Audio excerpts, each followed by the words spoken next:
Hello everybody and welcome back to the FPL Family YouTube channel. I'm Sam and today it is the final of Euro 2020. Finally, England making it to a major final. The first time in my lifetime, and hopefully they can get us over the line tonight. Now, today's video, as you know, Lee and I haven't been playing Euro Fantasy this time around. We kind of decided to have a little bit of a break, get our thoughts together in terms of the new FPL season, spend some time doing some deep dives on those FPL assets and the FPL players that we might want to go for by looking at each team in turn. But today I am going to use the Euros as inspiration for this video, and we're going to have a little look at both England and Italy in terms of what they can offer us from an FPL perspective. Now, of course, it is a massive, massive game. And one thing that does bother me slightly, we've heard comments from big managers, the likes of Klopp at Liverpool, talking about how his players who are returning late from international duty, both at the Euros but also at Copa America, will be given 3 weeks holiday. Of course, 3 weeks holiday would have an impact on their ability to train pre-season with the rest of their teams, and therefore potentially their availability in the early part of the season. Now, we are yet to see the true implications of that from an FPL perspective, but I guess we will start to hear more from our Premier League managers as these guys start to return to their clubs following the Copa America and Euro 2020 finals. Now, of course, for me as an England fan, I am sincerely hoping that Harry Kane can lead our boys to victory this evening. But Italy are going to offer some very, very stern competition. Now, I think we're going to start with Italy in terms of FPL assets because there are very, very few players that you can select in your FPL teams from this Italian side. So many talented individuals. And if you are going to play Champions League fantasy over the course of next season, if you are planning to maybe play Bundesliga fantasy, then you will have some more options available. But for us Premier League FPL managers, very few options here. In fact, really, it's only Chelsea's Jorginho that you can actually have in your FPL teams. There's also Emerson, who also is a Chelsea player, but we saw him lose his place to Reece James for most of the end of last season, and so not looking likely that he's going to be clawing his way back into our FPL teams anytime soon. But Jorginho is valued at 6 million in FPL for this season. We saw last season him finish up as Chelsea's highest scoring player in terms of the number of goals scored, with 7. All of them came from this penalty spot.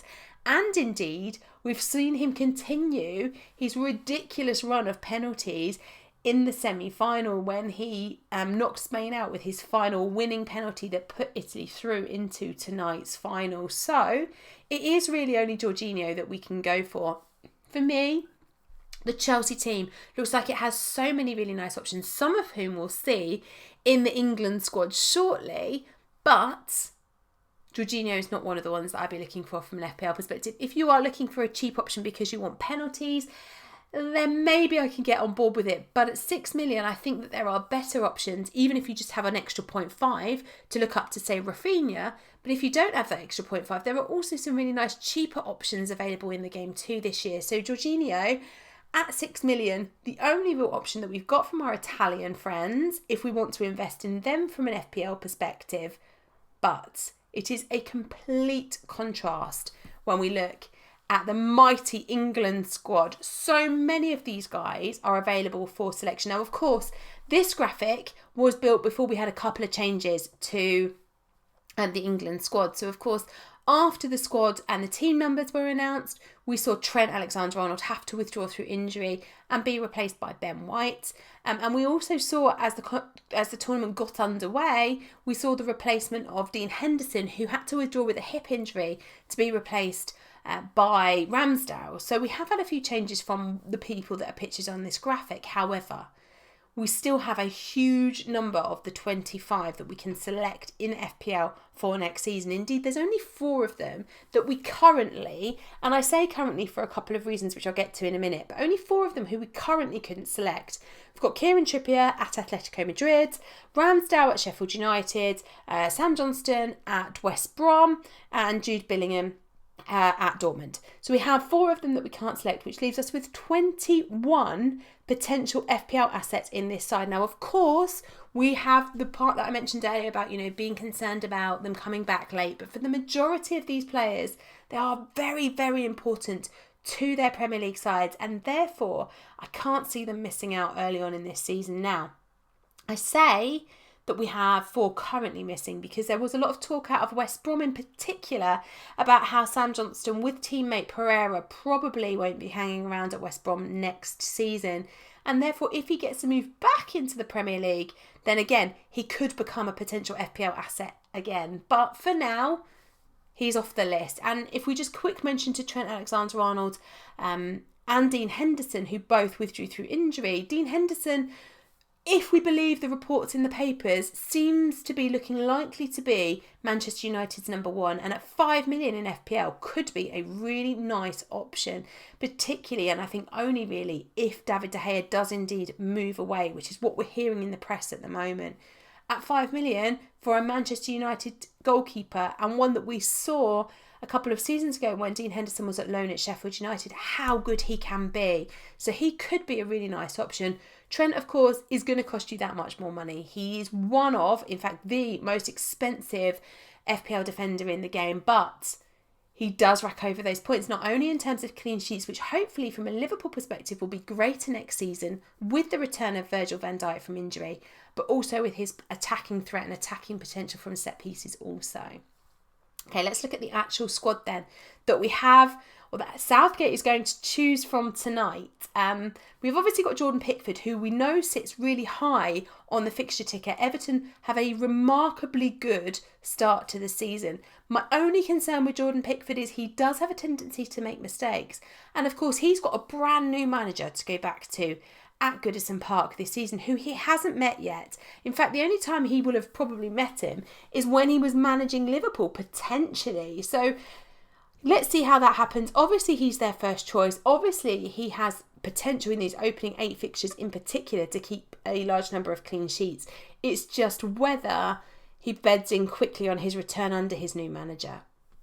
Looking along those defenders then, so many potential options there. Obviously, Kyle Walker, Luke Shaw, both of them looking like good options. We've got Harry Maguire.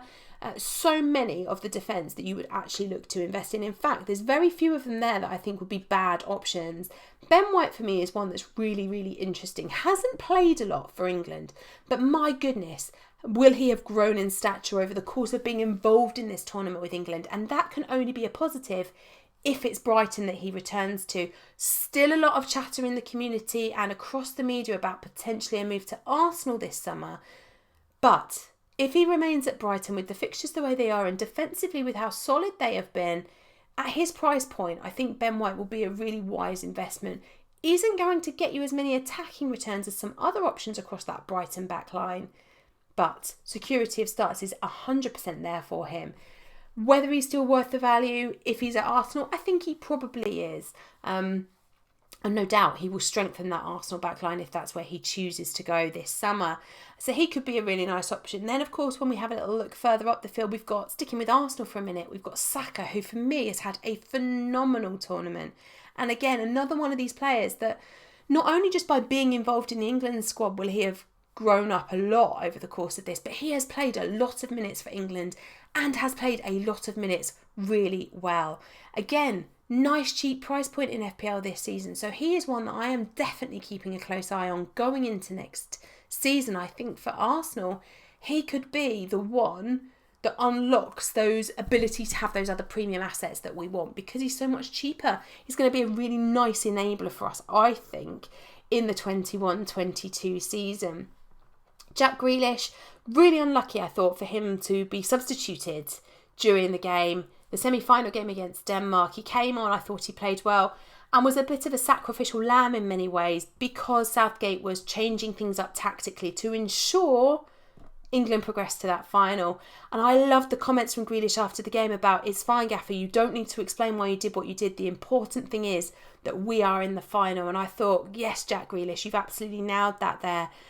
For me, again, it's going to depend on where he is next season. If he stays at Aston Villa, then he is going to be a huge option for us from an FPL perspective, alongside the likes of Buendia now, and of course continuing his partnership with Ollie Watkins. there could be FPL points galore happening there. If he gets that move to Manchester City, well, look, if he moves, it's 100 million. He's not going to sit on the bench. You wouldn't have thought, but it is Pep Guardiola, so there's always the potential that he might.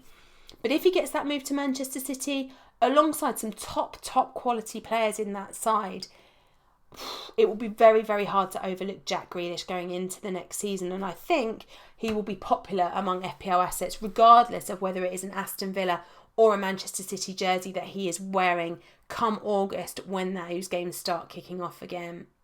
Phil Foden, I think, has been unlucky not to play more minutes for England. But again, another one of these players that just being involved in the England squad and getting all the way to the final will have a huge growth of character and personality in him. He has been smiley, bubbly, really excitable, came on, plays well when he gets his minutes. I was really disappointed to see him get subbed a few matches back because I thought he was the heartbeat of that side and was playing incredibly well. So he's another one that I will be keeping very close on my radar for FPL next year. I think this England squad offer us so much value. Of course, we can go with our premiums. Now, Raheem, that's one of our daughter's friends. Raheem Sterling. Raheem Sterling is just, he's an enigma to me in so many ways. He started the season last year towards the back end of the season, he was still a bit there was a few great games in there for him, but not many. And when it came to justifying his price tag, I wasn't absolutely convinced that he was worth the money, and I was a bit vocal last season about not thinking that Sterling was, well, I don't even think I really ever thought about owning him, which tells you a lot about how he was performing on a consistency level across the course of the 2021 season. But in the Euros this summer, Raheem Sterling has been phenomenally good. So much so that I would say that he's actually been England's best player for me this tournament. And that's saying a lot given where I was in my thinking about him in May when the Premier League season finished. He is one that, again, he is not a cheap option in FPL. He is going to cost you a lot of money. But if he brings the form that he's had in the Euros back to Manchester City next season and he can get back in favour with Pep, then I think we've got a really nice FPL asset on our hands again, and one that we overlooked for a lot of the time last season. Now, he has been muted with a potential switch for Harry Kane, which he doesn't seem thrilled about. I don't blame him, to be honest. It's a difficult one. If he stays at Manchester City, then I still think that he's got a lot of potential. If he gets to move away and stays in the Premier League, which I'm not convinced he will, I think he'll still be a Manchester City player come August this summer. But if he does get a move away and it's still in the Premier League, then wherever he is, I think Sterling is going to offer us a really nice differential option because he is very, very lowly owned at the point of recording. So he's one I'm watching very closely and just trying to work out if I can budget for him alongside some of the other assets. Now, I'm going to finish on Harry Kane because for me, obviously, he is the England captain. He is the guy that is propelling England to our first final in 55 years. It is a phenomenal achievement for England and a phenomenal achievement for Harry Kane, and I hope that I will finally get to see Harry Kane lifting some silverware this summer. Goodness me, let's hope it's coming home. But Harry Kane, again, one of the most expensive players in the game this time round. And I actually think he really deserved the price tag that he had. If he'd have been 13 million going into the 21-22 season, I really wouldn't have been surprised. Most goals scored, most assists over the course of last season. He was just on fire all the time. Constant bonus points. Just had the best season ever. And alongside Son, they formed a remarkably good partnership. Is that going to continue next season? Well, Harry Kane himself has made some positive comments since the Nuno Espirito Santo signing was announced. He has made some positive comments about the new director of football at Spurs. So maybe there's some potential there. Spurs themselves talking to all the potential new managers saying Harry Kane is not leaving us this summer. If Harry Kane stays at Spurs, then it's going to be a big season for him. Obviously has 2 seasons left to run on his Spurs contract. So what happens over the course of 21-22 will determine a lot of things going forwards. I'm not sure where we're going to be with Harry Kane come August, but what I am sure about is that his form in the knockout stages of the Euros has meant that I am having a major rethink in my FPL first draft. I do not want to be going into the start of this season without Harry Kane in my starting 15 when it comes to squad selection. I just know if I start this season without Harry Kane, within a couple of game weeks, I am going to be needing to plan for an entry point for Kane into my team. And I think going into the season, knowing how I like to play the game and knowing I like to set my team up so that it lasts for a few game weeks and I can hold my wild card, I need to budget for Kane in the very first team that starts game week 1 for me. So Kane had a very average, I would say, start to the Euros in terms of the group stage, not scoring a lot of goals, but having obviously a massive impact as captain and as a personality on the pitch. But these knockout stages, he's really come back to the Kane that we love. I think this is his final and I think this is his time to shine. Fingers crossed that this evening we see Harry Kane lifting a trophy for England. For all you Italian fans that are watching, good luck. I hope it's a good game.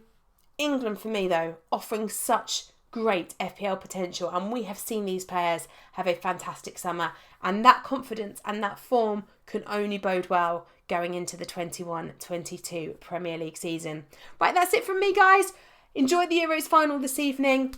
Come on, England.